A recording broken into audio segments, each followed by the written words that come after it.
All right, this is Mr. Ryan, and we're going to go over another very important topic within calculus, and it goes by several different names. It really depends on the class, it depends on the professor, the instructor, the teacher. It depends on whether that your teacher or your professor, how they see this subject. But it always comes down to the same kind of idea, is that in calculus, we like to examine what happens when change is accumulated over time. So, for example, the way that dirt accumulates onto a shovel as it's used over several days or weeks or years. You know, eventually it maybe becomes really dirty and caked up. It also happens inside of a lawnmower. As you mow the lawn, especially if you mow the lawn when it's wet, you'll get mud will get caked on and build up on the underside of the deck or onto the blade of the lawnmower. Similarly, the way water fills up a bucket. The way water fills up a bucket, it accumulates one molecule at a time over time. And basically, sometimes you'll see it referred to as net change or total change or accumulation of change. That's what this subject is, okay? This is an integration subject. So you're going to have to be good at doing definite integrals to be successful at this. But basically, the idea is your formula, the net change or the total change. Let's say the net change. The net change from, let's say, time A.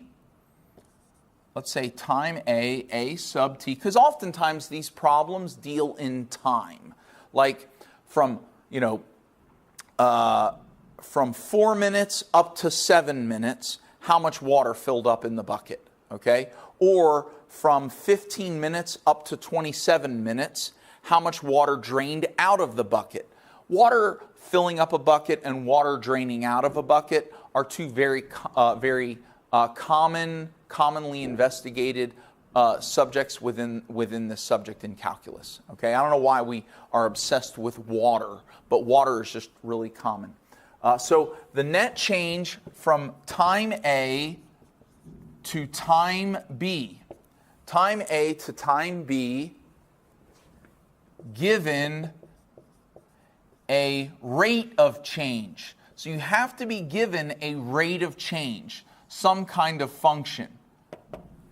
If you're given a rate of change in a function, and you're told that that rate of change is active over a particular interval, and you want to know how much change occurred between A and B. I didn't realize I wrote it sort of down on a diagonal there. This is what you're going to find out. So your net change, or your accumulation of change, is going to be equal to the definite integral from A to B of the rate of change that you're given. So all you do is do a definite integral of the rate of change from the starting time up until the ending time. And typically we do dt because we're usually dealing in time. Okay? Let me put a problem up here for you, and I think this is going to make sense. All right, this is a really easy one to answer. You don't need calculus, but I'm going to show you how you can use calculus anyways. It says water is filling a tank at the rate of 2 gallons per minute. So 2 gallons every minute there's water going into this tank. It says how much water has gone into the bucket. Oh, I say bucket, it's supposed to be a tank. How much water has gone into the tank after 8 minutes? Well, Mr. Ryan, I don't know if you know, it's a really easy question. If you're doing 2 gallons per minute and you fill it up for 8 minutes, well, that's 16 gallons. Yes, you're right. So we know the right answer is 16 gallons, right? Well, let me show you how we can use our formula for net change to be able to do it as well. Here's what I'm going to say. I'm going to say the net amount of water is equal to the definite integral. Well, at what time did the water start filling? At 0 minutes. when did the water stop filling, or when are we measuring up to? We're measuring up to 8 minutes. So we're going to integrate from 0 to 8. What is our rate of change? 2 gallons per minute. So we're just going to put a 2 here with a dt. All right, well, what is the antiderivative of 2 with respect to t? It's 2t, right? And we're going to integrate from 0 to 8. We're going to do our definite integral from 0 to 8. Let's plug an 8 in. 2 times 8, that's 16. Minus, put a 0 in. 2 times 0, that's 0. What's 16 minus 0? That's 16 gallons. And here's the idea. Whenever you have whatever your rate is, gallons per minute, cross off the per and cross off the minute, and that's your units for your net change. Okay? So that's an easy one. But now let's try one that's a little more difficult. All right, this one's a little bit more difficult. This is saying water is filling a tank at the rate of cosine of t plus 2 gallons per minute. What does this mean?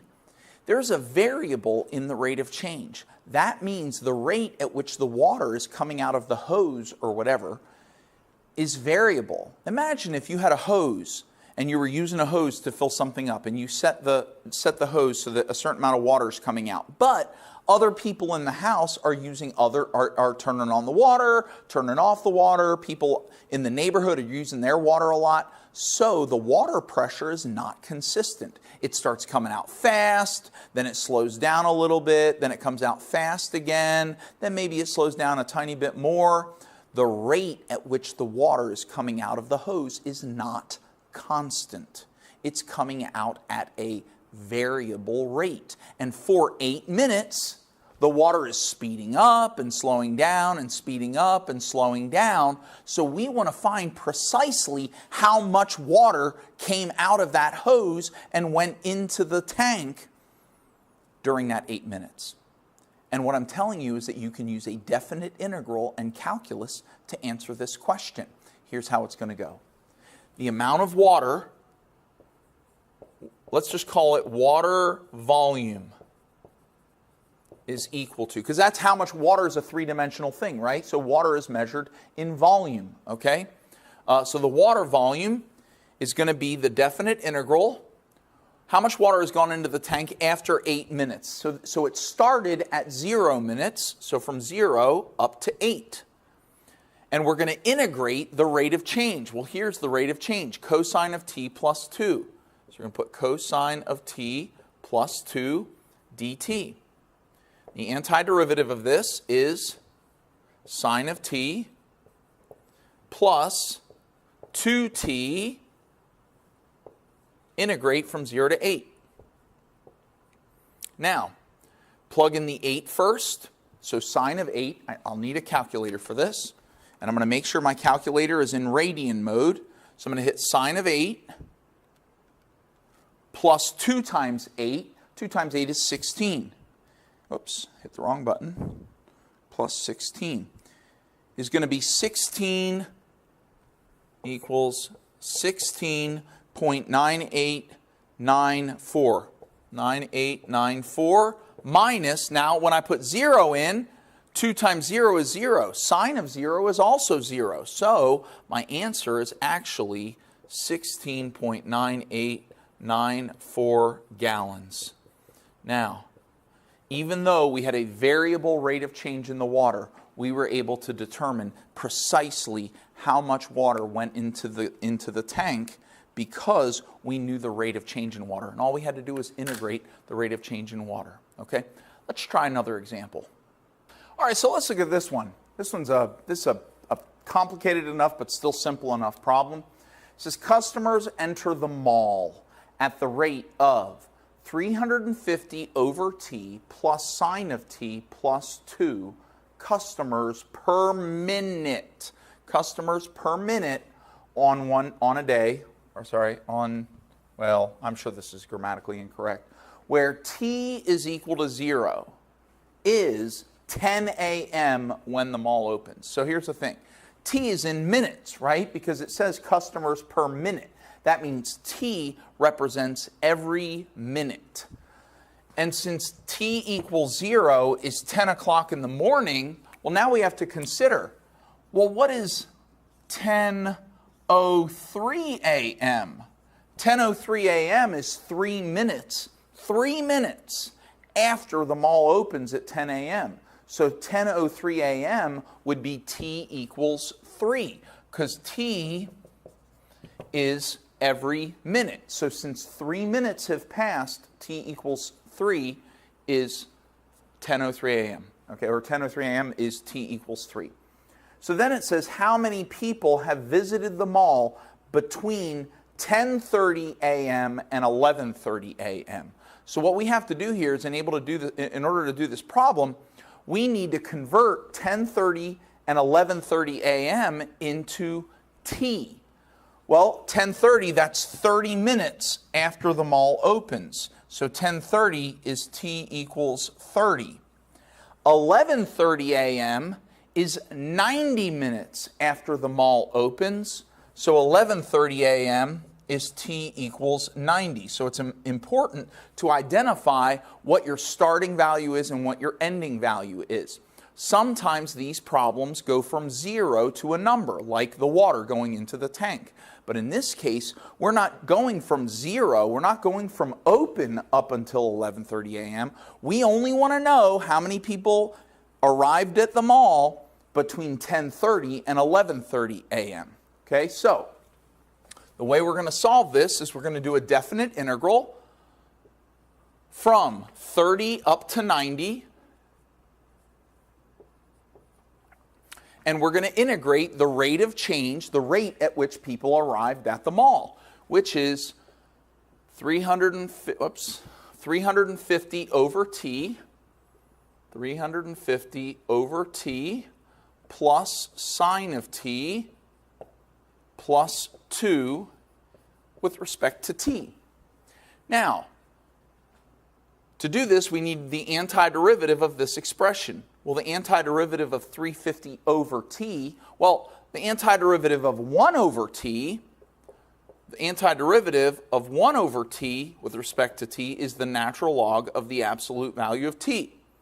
But it's 350 times that value. So it's going to be 350 times the natural log of the absolute value of t. So the antiderivative of this is going to be 350 times the natural log of the absolute value of t. Now we're only going to be plugging positive numbers in, so we don't really need the absolute value, but we'll leave it on there. Also, I want to do a bracket. Plus, well, what's the antiderivative of sine? Sine is not the derivative of cosine. Sine is the derivative of negative cosine. So instead of putting plus cosine of t, we're going to put minus cosine of t. And then the antiderivative of 2 is just 2t. So that's in our bracket, and we're going to integrate from 30 up to 90. So we'll put a 30 down here, put a 90 up here.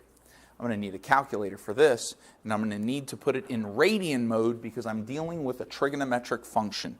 So I'm going to make sure my calculator is in radian mode. Then I'm going to key in 350 times the natural log of 90. 350 times the natural log of 90 minus cosine of 90, plus 2 times 90, 2 times 90. So my first number is 1,000. So this is going to be, so equals 1,755.3815. Minus, now I'm going to plug 30 into all these numbers. So 350 times the natural log of 30 minus cosine of 30 plus 2 times 30. And that gives me 1,250.2648. All right, so now I'm going to subtract this number minus this number. 1,755.3815 minus 1,250.2648. 2648. And that gives me 505.1167. Now here's the thing. This is in people. It's customers per minute. So if I cross out per minute, my units is customers. So it's 505.1167 customers. However, there's no such thing as 0.1167 customers. There's no such thing as decimal values. Customers only come in whole numbers. 1 customer, 2 customers, 3 customers. Customers are not a ratio value by decimals. So we're going to cross off this decimal here, and we're going to say that it was 505 customers. Okay? So that's how we, one of the great things about this net change or the total change or the accumulation is we can calculate how many people arrive. A really great problem with this is there's the problem where, people get in line for a roller coaster, then they get on the roller coaster, and as they get on the roller coaster, they're getting out of line. So the line is getting longer, at the same time the line is getting shorter. And if the rate at which people are getting in line is higher than the rate at which they're getting on the roller coaster, then the line will get longer and longer and longer. But if the rate at which people get on the roller coaster is higher than the rate at which people get in line, then the line will get shorter and shorter and shorter and shorter. Now, who would care about such a thing? Well, amusement parks are very interested in knowing how fast people get in line and how fast they get on the rides itself, so that they can manage the lines, and they can tell people how long it's going to take until they'll get all the way to the front, so that they can estimate the wait time for a ride. Okay, so this is a very useful concept. What I would do is, there are lots of examples of this on the internet, so if these couple examples that we did, if they weren't quite enough, then I would look up some more stuff online, or come and ask me, and I'll make a couple more videos, okay?